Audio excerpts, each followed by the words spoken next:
ஆண்டவராகிய இயேசு கிறிஸ்துவின் நாமத்தினாலே உங்கள் யாவரையும் நான் வாழ்த்தி வரவேற்கிறேன்.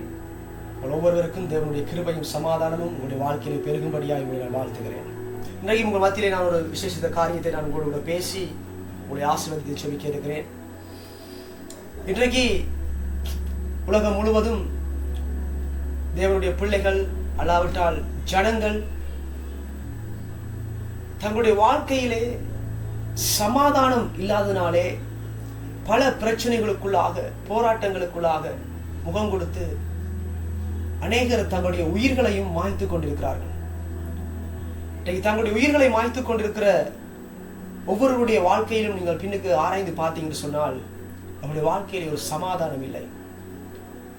இன்றைக்கு அநேகர் தங்களுடைய உயிர்களை மாய்த்து கொண்டிருக்கிறார்கள். அதிலே படித்தவர்கள் இருக்கிறார்கள், பணம் படைத்தவர்கள் இருக்கிறார்கள், அந்தஸ்துள்ளவர்கள் இருக்கிறார்கள், அவர் பெரிய பெரிய பதவியில் இருக்கிறவர்கள் இருக்கிறார்கள். ஆனாலும் அவருடைய வாழ்க்கையிலே சமாதானம் என்பது இல்லாத காரணத்தினாலே தங்களுடைய வாழ்க்கையை மிக சீக்கிரமாக மிக அவசரமாக தங்களுடைய வாழ்க்கையை அநேகர் முடித்துக் கொண்டிருக்கிறார்கள். இந்த ராத்திரி வேளையில் இந்த செய்தியை கேட்டுக்கொண்டிருக்கிற அன்பு தேவனுடைய பிள்ளைகளே, கர்த்தருடைய ஆவியானவர் உங்களுடைய வாழ்க்கையிலும் தம்முடைய தேவ சமாதானத்தை பெருகும்படியாய் விரும்புகிறார். உங்களை பார்த்து நான் ஒரு கேள்வி கேட்கிறேன். இதில் எத்தனை பேர் நீங்கள் சமாதானத்தோடு இருக்கிறீர்கள்? தேவனுடைய சமாதானம் எத்தனை குடும்பங்களுக்குள்ளே நிறைந்து வழிகிறது? சிந்தித்து பாருங்கள். இயேசு கிறிஸ்து இந்த பூமியிலே வந்து வேதம் சொல்லுகிறது, அவர் தம்முடைய இரத்தத்தை சிந்தினதினாலே. கொலோசியர் 1 அதிகாரம் 20 வசனம் நான் உங்களுக்காக வாசிக்கிறேன். அவர் சிலுவையில் சிந்தின இரத்தத்தினாலே சமாதானத்தை உண்டாக்கி பூலோகத்தில் உள்ளவைகள் பரலோகத்தில் உள்ளவைகள் யாவையும் அவர் மூலமாய் தமக்கு ஒப்புரவாக்கி கொள்ளவும் அவருக்கு பிரியமாயிற்று. அவர் சிலுவையிலே சிந்தின இரத்தத்தினால சமாதானத்தை அவர் உண்டாக்கி இருக்கிறார். 2000 ஆண்டுகளுக்கு முன்பதாக இயேசு கிறிஸ்து இந்த பூமியிலே தம்முடைய இரத்தத்தை சிந்துகிற பொழுது அவர் நினைத்திருப்பார், இந்த உலகத்தில் யாரெல்லாம் சமாதானம் இல்லாமல் இருக்கிறார்களோ அவர்களுக்கெல்லாம் என்னுடைய சமாதானம் கடந்து போக போகிறது. யாரெல்லாம் சமாதானமற்ற நிலையிலே வேதனைகளோடு துக்கங்களோடு கவலைகளோடு குடும்பத்திலே பிரச்சனைகளோடு வாழ்ந்து கொண்டிருக்கிறார்களோ அவர்களெல்லாம் சமாதானத்தை பெற்றுக்கொள்ள போகிறார்கள் என்ற நிச்சயத்திலே அவர் சந்தோஷமாய் அந்த இரத்தத்தை சிந்திருப்பார். நமக்கு சமாதானத்தை உண்டாக்கும் ஆக்கினை அவர் மேல் வந்தது என்று சொல்லி வேதம் சொல்லுகிறது. நமக்கு சமாதானத்தை உண்டாக்கும் ஆக்கினை அவர் மேல் வந்தது. அவர் அந்த ஆக்கினையை ஏற்றுக்கொண்டு எங்களுக்கு அந்த சமாதானத்தை கொடுத்தார். ஆனால் இன்றைக்கு அவர் கொடுத்த அந்த சமாதானத்தை இன்னைக்கு நாங்கள் எத்தனை பேர் குடும்பங்களை அனுபவிக்கிறோம்? ஆராய்ந்து பாருங்கள். ஒருவேளை நீங்கள் சமாதானம் இல்லாமல் இருப்பீங்கன்னு சொன்னால் இந்த வேளையில உங்களுக்கு ஒரு நற்செய்தியை நான் கூறுகிறேன். அவர் சமாதானத்தை சுவிசேஷமாக அறிவித்தார் என்று சொல்லி வேதம் சொல்லுகிறது.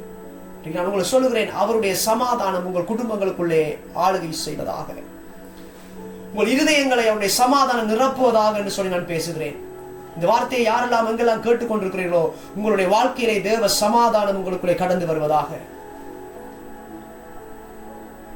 இயேசு மரித்து உயிரோடு எழும்பி தம்முடைய சீசர்களை சந்திக்க வருகிற பொழுது அவர்கள் பூட்டப்பட்ட ஒரு அறைக்குள்ளே இருந்தார்கள். இயேசு அந்த அறைக்குள்ளே வருகிறார். வந்தவர் அவர்களை பார்த்து சொன்ன முதல் வார்த்தை, உங்களுக்கு சமாதானம், உங்களுக்கு சமாதானம். அவர் சொன்னார், நான் என்னுடைய சமாதானத்தை உங்களுக்கு தருகிறேன், என்னுடைய சமாதானத்தை உங்களுக்கு தருகிறேன் என்று சொன்னார். இந்த உலகம் கொடுக்கிற பிரகாரம் நான் கொடுக்கவில்லை, என்னுடைய சமாதானத்தை நான் உங்களுக்கு வைத்து போகிறேன் என்றார். இன்னைக்கு அவருடைய சமாதானத்தை எத்தனை பேர் நீங்க அனுபவிக்கிறீங்க? எத்தனை பேர் அந்த சமாதானத்தோடு உங்களுடைய வாழ்க்கையை நடத்துறீங்க? அவருடைய சமாதானம் எப்படிப்பட்டது தெரியுமா? எந்த சூழ்நிலையிலும் அவர் கலங்க மாட்டார், எந்த பிரச்சனையை கண்டும் அவர் பயப்பட மாட்டார். ஒரு நாள் இயேசு தம்முடைய சீசர்களை அக்கறைக்கு போவோம் வாருங்கள் என்று சொல்லி அவர் படகில ஏற்றி கூட்டிக் கொண்டு போகிறார். அவர்கள் எல்லாரும் படகுல ஏறி பயணம் போய்கொண்டிருக்கிறார்கள். படகு நடுக்கடலிலே சென்ற பின்னர் அங்கே ஒரு சம்பவம் நடக்கிறது. காற்று பலமாக வீச ஆரம்பிக்கிறது, கடல் கொந்தளிக்கிறது. ஆனால் இந்த சூழ்நிலையிலே இயேசு அந்த படகின் பின்னணியத்திலே தலையணையை வைத்து நித்திரையா இருந்தார் என்று சொல்லி வேதம் சொல்லுகிறது. ஆனால் அங்க நடக்கிற சம்பவம் என்ன? கடல் கொந்தளிக்குது, காற்று வீசுது. இப்ப சீசர்கள் அவரிடத்திலே போய் அவரை எழுப்புகிறார்கள். இயேசுவே, நாங்கள் மடிந்து போகிறது உனக்கு கவலை இல்லையா? நீர் எந்த ஒரு கவலையும் இல்லாமல் படுத்து தூங்கி கொண்டிருக்கிறீரே அப்படின்னு சொல்லி அவரை எழுப்புகிறார்கள். ஆனால் சிந்தித்து பாருங்கள், இயேசு எந்த விதமான கவலையும் இல்லாமல், எந்த விதமான ஒரு பயமும் இல்லாமல் அவர் தலையணையை வைத்து நித்திரையாயிருக்கிறார். அவருக்கு எந்த கவலையும் இல்லை, எந்த பயமும் இல்லை. எங்களுடைய வாழ்க்கையில் ஒரு சின்ன பிரச்சனை வந்த உடனே நாங்கள் எப்படி கலங்குகிறோம்? அநேக தேவ பிள்ளைகள் எப்படி பயப்படுகிறார்கள்? அவர்களுக்கு சில நேரங்களில் விசுவாசம் இல்லாமல் கலங்கி தவிக்கிறார்கள்.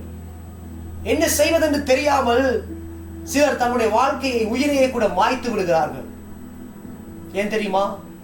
இயேசு கிறிஸ்துவுக்குள் இருந்த அந்த சமாதானம் அவர்களுக்குள்ள இல்லை. இயேசு கிறிஸ்துவுக்குள் அப்படிப்பட்ட ஒரு பூரண சமாதானம் இருந்ததனாலே அவர் எதை கண்டு பயப்படவில்லை. அவர் எழும்புகிறார், கடலை பார்த்து இறையாதே அமைதலாயிரு என்று சொல்லி அதை அதட்டுகிறார். என்ன ஆச்சரியம்! அவர் சொன்ன ஒரு வார்த்தையில் அங்கே அந்த அமைதல் உண்டாயிற்று. ஏன் அவர் பயப்படவில்லை? ஏன் அவர் கலங்கவில்லை? ஏன் அவர் கவலைப்படவில்லை? அவருக்கு ஒரு பூரண சமாதானம் நிறைந்திருந்தது. உங்களுடைய வாழ்க்கையிலும் அப்படிப்பட்ட ஒரு சமாதானம் இருக்கும் என்று சொன்னால், நீங்கள் உங்களுடைய வாழ்க்கையிலே வருகிற எல்லா போராட்டங்களிலும், எந்த சூழ்நிலையிலும் கலங்காமல், கவலைப்படாமல், பயப்படாமல் நீங்கள் உங்கள் வாழ்க்கையை கொண்டு நடத்துவீர்கள். கர்த்தர் உங்களுக்கு தான் அந்த வார்த்தையை சொல்லுகிறார். என்னுடைய சமாதானத்தை பெற்றுக்கொள், என்னுடைய சமாதானத்தை பெற்றுக்கொள், என்னுடைய சமாதானத்தை நான் உனக்காக வைத்து போகிறேன், அதனை பெற்றுக்கொள். ஒருவேளை இந்த சமாதானம் இல்லாமல் இருப்பீங்கன்னு சொன்னால், கணவன் மனைவிகளுக்கு இடையில் சமாதானம் இல்லாமல், குடும்பத்திலே பெற்றோர்கள் பிள்ளைகளுக்கு இடையிலே சமாதானம் இல்லாமல், உறவுகளுக்குள்ளே சமாதானம் இல்லாமல், ஊழியர்கள் விசுவாசிகளுக்குள்ளே சமாதானம் இல்லாமல், பிரச்சனைகளோடு, போராட்டங்களோடு, பிரிவினைகளோடு, சண்டைகளோடு, கோபங்களோடு ஒருவேளை நீங்கள் உங்களுடைய வாழ்க்கையை நகர்த்தி போய் கொண்டிருப்பீங்கன்னு சொன்னால், எனக்கு பிரியமான அன்பு தேவனுடைய பிள்ளையே, தேவனுடைய சமாதானத்தை இன்றைக்கு பெற்றுக்கொள்ளுங்கள். நீங்களும் மற்றவர்களுக்கு அந்த சமாதானத்தை கொடுங்கள். இலவசமாய் பெற்றீர்கள், இலவசமாய் கொடுங்கள் என்று சொல்லி வேதம் சொல்கிறது. நீங்கள் பெற்றுக்கொண்ட சமாதானத்தை மற்றவர்களுக்கு கொடுங்கள். முதலாவது நீங்கள் அந்த சமாதானத்தை பெற்றுக்கொள்ளுங்கள். இரண்டாவது, அந்த பெற்றுக்கொண்ட சமாதானத்தை மற்றவர்களுக்கு சொல்லுங்கள். இயேசு தம்முடைய சீசர்களுக்கு சொல்லி அனுப்புகிறார், நீங்கள் வீடுகளுக்கு போகும் பொழுது அந்த வீட்டில் போன உடனே இந்த வீட்டுக்கு சமாதானம் என்று சொல்லுங்கள் என்று சொல்கிறார். உங்களுக்கு சமாதானம் என்று சொல்லுங்கள் என்று சொல்கிறார். நாங்கள் எத்தனை பேர் அந்த சமாதானத்தை கூறுகிறோம்?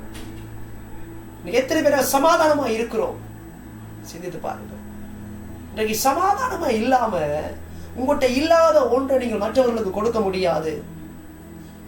நீங்கள் ஒருவரோடு பிரச்சனைகளோடு, போராட்டங்களோடு, பிரிவினைகளோடு, சண்டைகளோடு இருந்து கொண்டு நீங்கள் நினைக்கலாம் எல்லாவற்றையும் சாதித்து விட்டேன் என்று சொல்லி, இல்லை இல்லை, இந்த சமாதானம் உங்களுக்குள்ள இல்லாம நீங்கள் எதை செய்தாலும் அது பூரணமாகாது.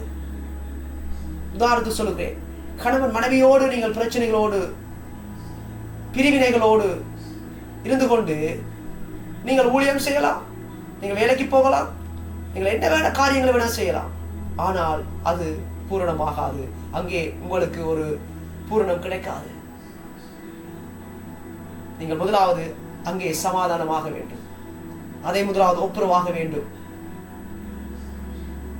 உடைய இருதயத்திலே சமாதானம் இல்லாமல் நீங்கள் எதை செய்தாலும் அங்கே அதில் ஒரு வெற்றியை நீங்கள் பார்க்க முடியாது. அது வெற்றி கிடையாது. முதலாவது ஒப்புரவாகுங்கள். பெற்றோர்கள் பிள்ளைகளோடு ஒப்புரவாகுங்கள், பிள்ளைகள் பெற்றோர்களோடு ஒப்புரவாகுங்கள், உறவுகளோடு பிரச்சனையோடு இருப்பீங்க சொன்னா ஒப்புரவாகுங்கள். இயேசு சொல்லுகிறார், சிலுவையிலே சிந்தின இரத்தத்தினாலே சமாதானத்தை உண்டாக்கி பூலோகத்தில் உள்ளவைகள் பரலோகத்தில் உள்ளவைகள் யாவையும் அவர் மூலமாய் தமக்கு ஒப்புரவாக்கி கொள்ளவும் அவருக்கு பிரியமாயிற்று.